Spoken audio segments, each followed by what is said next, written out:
അപ്പൊ നമ്മളിപ്പോ നിൽക്കുന്നത് കരുവാറ്റയില് ഗോലോകാശ്രമം.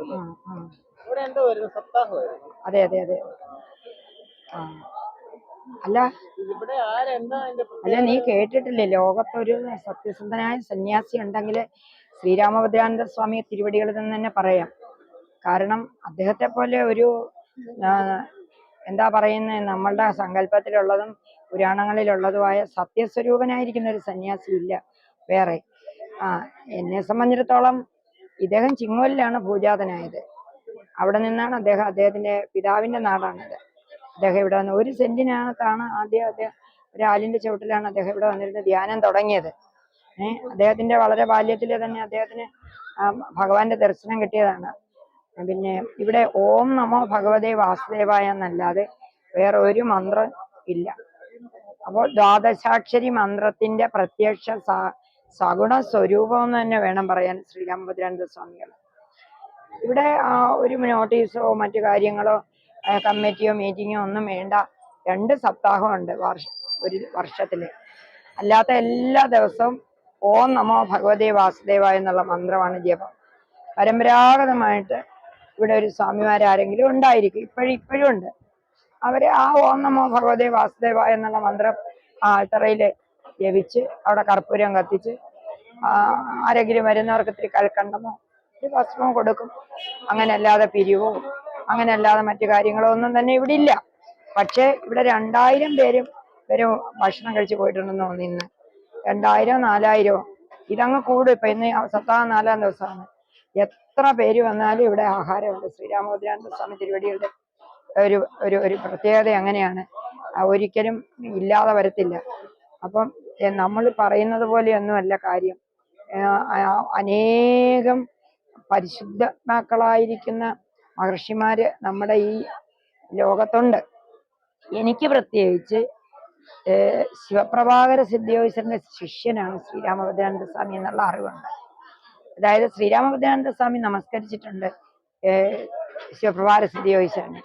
അദ്ദേഹത്തിന്റെ സമാധി, ശ്രീരാമഭദ്രാനന്ദ സ്വാമിയുടെ സമാധി ദിവസവും ശിവപ്രഭാകര സിദ്ധിയോഗി അകത്ത് കയറിയിട്ട് തിരിച്ചു രാമഭദ്രൻ യാത്രയായി എന്ന് പറഞ്ഞു. അപ്പൊ അങ്ങനെ നോക്കുമ്പോൾ ഒരുപാട് ആത്മബന്ധങ്ങള് ഈ ആശ്രമമായിട്ട് നമുക്കുണ്ട്. ഞാൻ എപ്പോഴും പറയുമല്ലോ, ഓം നമോ ഭഗവതേ വാസുദേവ എന്നുള്ള മന്ത്രം നിങ്ങൾ ജപിക്കണം. ആ ഓം നമോ ഭഗവതേ വാസുദേവ എന്നുള്ള മന്ത്രം ശംഖചക്ര ഗദാധാരിയായ മഹാവിഷ്ണുവിനെ നമുക്ക് കാണിച്ചു തരും. നമുക്ക് സാലൂക്യ സാമീപ്യം. അപ്പൊ നമുക്ക് കാണാനുള്ള യോഗം നമ്മുടെ നഗ്നമായ ഈ കണ്ണിന് ജന്മം ഇല്ലെങ്കിൽ അനുഭവം കിട്ടും. അനുഭവമല്ലേ വേണ്ടത്. ഞാൻ എപ്പോഴും നിങ്ങളോട് പറയത്തില്ല, എഴുത് ഓം നമോ ഭഗവതേ വാസുദേവ എന്നുള്ള എഴുത് നിങ്ങൾ. അപ്പൊ കൈക്കൊരു വേലയായി, കണ്ണിനൊരു വേലയായി, മനസ്സിനൊരു വേലയായി, ബുദ്ധിക്കൊരു വേലയായി. അപ്പൊ 1000 100 എഴുതിയിട്ടല്ല, അത് എഴുതണം. എപ്പോഴാണ് നമുക്ക് ഭഗവത്കാരുണ്യം കിട്ടുന്നതെന്ന് അറിയില്ല. അപ്പൊ ക്ഷമയോടുകൂടി ആചാര്യന്മാര് പറഞ്ഞിരിക്കുന്ന അഗ്രഗണ്യനാണ്. ഗോലോകം എന്നാ പറയുന്നത്, ഗോലോകാശ്രമം എന്നാണ് സ്വാമി ഇതിന് പേരിട്ടത്. അതായത് നമ്മൾ പറയുന്ന വൈകുണ്ഠത്തിന് തുല്യമായ ഒരു ലോകമാണ് ഗോലോകം. ഗോലോകത്തിലാണ് ദേവി ഭാഗവത്തിലും പറയുന്നുണ്ട്, ശ്രീകൃഷ്ണസ്വാമി ആദ്യമേ തന്നെ പ്രത്യക്ഷമാകുന്നത് ഗോലോകത്തിലാണ് രാധയുള്ളത്. അപ്പൊ ആ ഗോലോകമാണ്, ഗോലോകാശ്രമം എന്നാണ് ഇതിന് പേരിട്ടേക്കുന്നത്. കരുവറ്റ NH-ലൂടെ വരുന്ന സമയത്ത് നമുക്കിവിടെ ഒരു ട്രെയിനിങ് ആണ്, അവിടെ വെച്ച് കാണാൻ പറ്റും. എപ്പോഴും ശ്രീരാമഭദ്രാനന്ദ സ്വാമിയുടെ സാന്നിധ്യം ഇവിടെ ഉണ്ട്. അദ്ദേഹത്തിന്റെ സമാധി ഇവിടെ തന്നെയാണ്. ഇതിലൊക്കെ ഉപരിയായിട്ട് അദ്ദേഹത്തിന്റെ അമ്മയെ എത്തിയിട്ടുണ്ട് ഇവിടെ. അമ്മ ഇങ്ങനെ കുട്ടികളെയൊക്കെ എടുക്കുന്ന ഒരു ആയിരുന്നു. പുസ്തകത്തിന്റെ കാര്യങ്ങളൊക്കെ. അപ്പം എന്നും ശ്രീരാമഭദ്രാനന്ദ സ്വാമിയുടെ അടുത്ത് വന്ന് ഭസ്മമൊക്കെ വാങ്ങിയിട്ട് പോകും. ഒരു ഘട്ട എത്തിയപ്പോൾ അദ്ദേഹം പറഞ്ഞു, ഇനി എന്നും പോകണ്ടെന്ന് പറഞ്ഞു. അങ്ങനെ വന്നിട്ട് പിന്നെ അമ്മ അപ്പുറത്ത് വരെ വരികയുള്ളൂ. അവിടെ വന്നിട്ട് അമ്മയെ അവിടെ ഇരുത്തിയിട്ടുണ്ട്. അമ്മയോട് അദ്ദേഹത്തിന് ഭയങ്കര ബഹുമാനമായിരുന്നു. അപ്പൊ സ്വാമിയുടെ അമ്മയും ഇവിടെ പൂജിച്ചിട്ടുണ്ട്, സ്ഥാനം കൊടുത്തിരുത്തിയിട്ടുണ്ട്.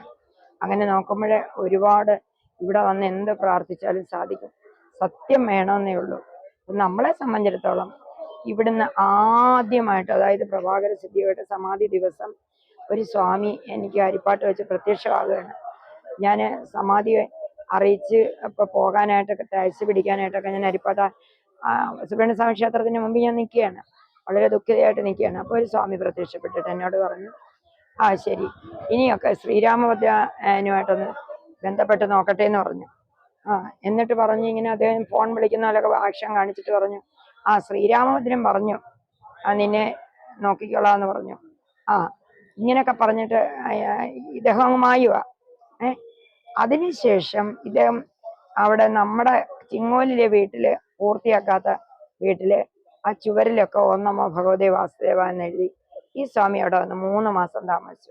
അതിനുശേഷമാണ് ഞാൻ യജ്ഞങ്ങൾക്ക് ആചാരിയായിട്ട് പോകാൻ തുടങ്ങിയത്. ഈ ഭാഗവതം എനിക്ക് ഏറ്റവും കൂടുതൽ ഉദവി കിട്ടിയത് ശ്രീരാമഭദ്രാനന്ദ സ്വാമിയുടെ അനുഗ്രഹം കൊണ്ടാണ്. കാരണം പ്രഭാകര സിദ്ധിയോഗി സമാധിയായ ഉടൻ തന്നെ എനിക്ക് ഈ സ്വാമി എന്നോട് പറയാം, ശ്രീരാമഭദ്രനോട് ചോദിക്കട്ടെ, ഓം നമോ ഭഗവതേ വാസുദേവായ ഭാഗവതം അങ്ങനെ എനിക്ക് കിട്ടുവാണ്. ഞാൻ ആചാര്യയായിട്ടിരുന്നില്ലേ. പിന്നെ എൻ്റെ അച്ഛൻ 18 വയസ്സുള്ളപ്പം ഒരവസ്ഥ, ഒരു ബുദ്ധിമുട്ട് വന്നിട്ട് എൻ്റെ അച്ഛൻ ഇവിടെ വന്നിട്ട് വരേണ്ടി വന്ന ഒരു പാതിരാത്രിക്ക്. അപ്പോഴും അച്ഛനോട് കുളിച്ചിട്ട് ഭാഗവതം എടുത്ത് കൊടുത്തു. അന്ന് അദ്ദേഹം കുളത്തിൽ അദ്ദേഹം ജപിക്കാൻ ഇറങ്ങുന്ന ഒരു കുളമുണ്ട്, അവിടെ നിന്ന് ഓടക്കുഴൽനാഥം കേട്ടെന്നാണ് അച്ഛൻ പറയുന്നത്. അപ്പോഴേ അച്ഛൻ ഒരു 10 സെന്റ് സ്ഥലം ചിങ്ങോലി ശ്രീരാമഭദ്രന് വേണ്ടിയിട്ട് മാറ്റിവെച്ചു. പിന്നെ അത് പ്രഭാകര സിദ്ധിയോഗിയുടെ ഒരു പുസ്തകം അടിക്കാൻ വേണ്ടിയിട്ട് അത് വിൽക്കുമായിരുന്നു ചെയ്തത്. എപ്പോഴും സ്വാമിയുടെ സാന്നിധ്യം അവിടെയുണ്ട്. എല്ലാ വേദികളിലും എനിക്കത് അനുഭവപ്പെട്ടിട്ടുണ്ട്. ഞാൻ 33,000 യജ്ഞങ്ങൾ ചെയ്തെന്ന് പറഞ്ഞാൽ നിങ്ങൾ വിശ്വസിക്കത്തില്ല. കാരണം 32 വയസ്സുള്ള എനിക്ക് ആചാര്യോദയ കിട്ടുന്നത്, ഒട്ടും തെറ്റു വന്നിട്ടില്ല. അപ്പൊ പ്രഭാകര സിദ്ധിയുടെ സമാധി സമയത്ത് ഞാൻ കണ്ടത് ശ്രീരാമഭദ്രാനന്ദ സ്വാമിയാണോ എന്ന് എനിക്ക് സംശയമാണ്. അരിപ്പാട്ട് അമ്പലത്തിന്റെ വാതുക്കെ വെച്ച് രാമഭദ്രനോട് ചോദിക്കട്ടെ എന്നാണ് ആ സ്വാമി പറഞ്ഞത്. അപ്പൊ ഇത് തീർച്ചയായിട്ടും ഞാനൊരു കള്ളം പറയത്തില്ല. ഞാനിന്ന് 2ാമത്തെ പ്രാവശ്യം വരുന്നത്. ആദ്യത്തെ ദിവസം വന്നപ്പം ഇവിടുന്ന് ഭക്ഷണം കഴിക്കാൻ പറ്റിയില്ല. ഇന്നിപ്പോഴും ഞാൻ 2ാമത്തെ പ്രാവശ്യം വരുന്നത്. പിന്നെ ഒരു കാര്യം കൊണ്ടുണ്ട്, ചിങ്ങോലി ആശ്രമത്തില് ഭാഗവത സപ്താഹം തുടങ്ങുമ്പോൾ ആദ്യമേ തന്നെ കരുവറ്റയിൽ നിന്നാണ് ആളുകൾ വന്നിട്ട് ഈ ആശ്രമത്തിൽ നിന്ന് വന്നിട്ടാണ് കാര്യങ്ങൾ വിളക്കൊളുത്ത് നോക്കി. ഇത്തവണ വിളിച്ചില്ല ശ്രീരാമഭദ്രനെ. അപ്പോൾ തീർച്ചയായിട്ടും ഓം നമോ ഭഗവതേ വാസുദേവായ എന്നുള്ള ആ മൂലമന്ത്രം, ദ്വാദശാക്ഷരി മന്ത്രം, എന്തിന് ഒരുപാട് മന്ത്രങ്ങള് ജപിക്കുന്നത്, ചിത്തഭ്രമണ കാരണം എന്നാണ് പറയുന്നത്. ശബ്ദബ്രഹ്മം, ചിത്തഭ്രമണ കാരണം. ചിത്തഭ്രമം ഉണ്ടാക്കുന്ന ഒരുപാട് മന്ത്രങ്ങൾ ഇങ്ങനെ പറയുന്നുണ്ട് യൂട്യൂബിലൂടെ. എൻ്റെ പൊന്നു കുഞ്ഞുങ്ങളെ, അതൊന്നും നമുക്ക് അനുകൂലം കിട്ടത്തില്ല. ഗുരുക്കന്മാരുടെ അനുഗ്രഹം വേണം. ഇപ്പൊ രാമഭദ്രനെയോ പ്രഭാകര സിദ്ധിയോ നേരിട്ട് കണ്ടില്ലെങ്കിൽ പോലും അവരുടെ ഒരു പ്രതിനിധിയായിട്ടാണ് ഞാൻ പറയുന്നത്. ഓം നമോ ഭഗവതേ വാസുദേവ എന്നുള്ള മന്ത്രം ഒരിക്കലും നമുക്ക് ഒരു ദോഷം ചെയ്യത്തില്ല. ശ്രീകൃഷ്ണൻ പ്രാപ്തികരം. നമുക്ക് ഭഗവാന്റെ അനുഗ്രഹങ്ങളെല്ലാം കിട്ടും. ഐശ്വര്യം ആവശ്യത്തിനുള്ള എല്ലാം തരും ശ്രീരാമഭദ്രൻ. നമ്മുടെ ഈ ദുരയ്ക്കനുസരിച്ച് സമ്പാദിക്കാൻ പറ്റത്തില്ല, പക്ഷെ ജീവിക്കാനുള്ള എല്ലാം അദ്ദേഹം തരും. അനേകം ഭക്തര് അദ്ദേഹത്തിനെ കൊണ്ട് ജീവിക്കുന്ന അനേകം ഭക്തര് രോഗങ്ങൾ മാറ്റി എല്ലാം നോക്കിക്കോളും. സത്യം വേണം. ഇപ്പൊ തന്നെ ഈ സപ്താഹ പ്രസ്ഥാനം ഇവിടെ വന്ന എന്തുകൊണ്ടാണ്? സപ്താഹ പ്രസ്ഥാനം ഇവിടെ കേരളത്തിൽ വന്ന ശ്രീരാമഭദ്രാനന്ദ സ്വാമി ഈ സപ്താഹം തുടങ്ങിയത് മലയാളം ഭാഗവതം എല്ലാവരും ആചാര്യന്മാര് വായിക്കുന്ന രാമഭദ്രാനന്ദ സദ്ഗുരു എന്നാണ് പറയുന്നത്. എനിക്ക് അദ്ദേഹത്തിന്റെ പ്രത്യേകമായ അനുഗ്രഹമുണ്ട്. അതുകൊണ്ട് ഞാനിവിടെ വന്നു ഈ വീഡിയോ നിങ്ങൾക്കും കൂടെ സ്വാദിഷ്ടമായി തീരട്ടെ, ഭക്ഷണം കഴിച്ചു എന്ന് കരുതിയിട്ടിടുകയാണ്. നമസ്തേ.